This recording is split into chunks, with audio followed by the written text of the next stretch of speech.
বিশ্বনবীকে যে স্বপ্ন দেখবে সেটা সত্য হবে না মিথ্যা হবে? জোরে বলেন, সবাই মিলে বলেন, জোরে আওয়াজে বলেন। বিশ্বনবীর সুরাতটা শয়তান ইবলিস নিতে পারেনি, পারবে না। জোরে বলেন, পারবে না। ইবলিস আমার সুরাত নিয়ে আপনার কাছে স্বপ্ন জেগে যেতে পারে, আপনার সুরাত নিয়ে আমার কাছে আসতে পারে। শয়তান দেখাতে পারে আপনার সঙ্গে আমার তর্ক হচ্ছে, ঝামেলা হচ্ছে, যুদ্ধ হচ্ছে। সকালবেলা তাই তো ভাবো, তাই তো কখন সকালে বললাম স্বপ্নতে হচ্ছিল, তার লোকটার সঙ্গে সেই সকালবেলা দোকানে একটু ঝামেলা হয়েছিল, সেই ঝগড়া মনে হবে। আসলে এটা শয়তান অশোয়াশা দিয়েছে।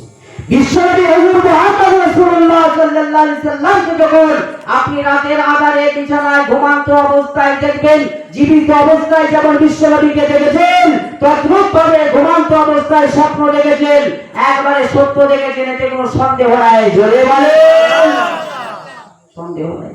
বিশ্বনবী হুজুর মুহাম্মদ রাসূলুল্লাহ সাল্লাল্লাহু আলাইহি সাল্লাম ওই খাজা বাবাকে বললেন, বাবা এখানে তোমার থাকলে হবে, আমার দরবারে পড়ে থাকা তোমার কাজ নেই, তোমার অনেক ইসলামের কাজ আছে, তোমাকে ইসলামের অনেক দায় দায়িত্ব নিতে হবে, তোমার দ্বারা ইসলামের অনেক মহান কাজ হবে, তোমাকে যেতে হবে, হিন্দের জমিনে যেতে হবে।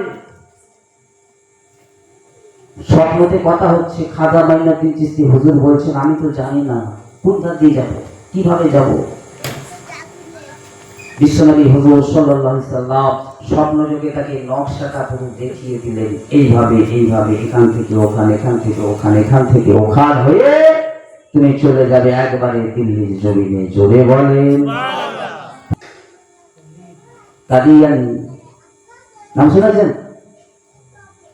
কাদিয়ানির সাথে সুসম্পর্ক, অনেক কথা, অনেক জলসা করতে, অত সময় কষ্ট দেবো না আপনাদের, চেষ্টা করছি 10টার দিকে আবার পরে কোনো সময় জায়গা হলে মনে করিয়ে দেবেন, কাদিয়ানি সম্পর্কে বলার চেষ্টা করবো। বিরাট ব্যাপার, বিরাট ব্যাপার।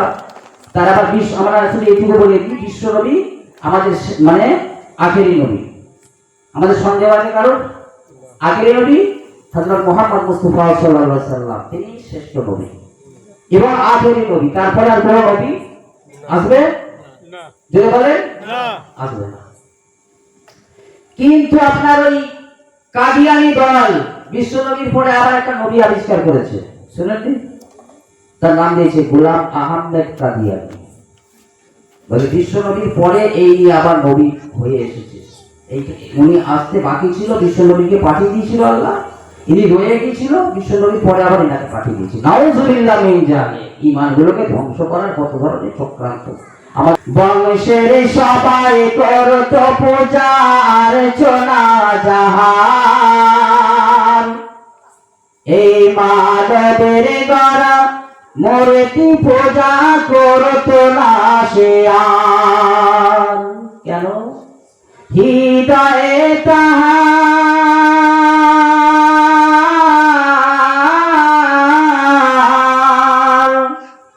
এই হৃদয়ে তাহার কালেমা শাহাদাত রয়েছে, ভক্ত প্রিয়াকে ভালোবেসে ঈমান এনেছে, ভক্ত প্রিয়াকে ভালো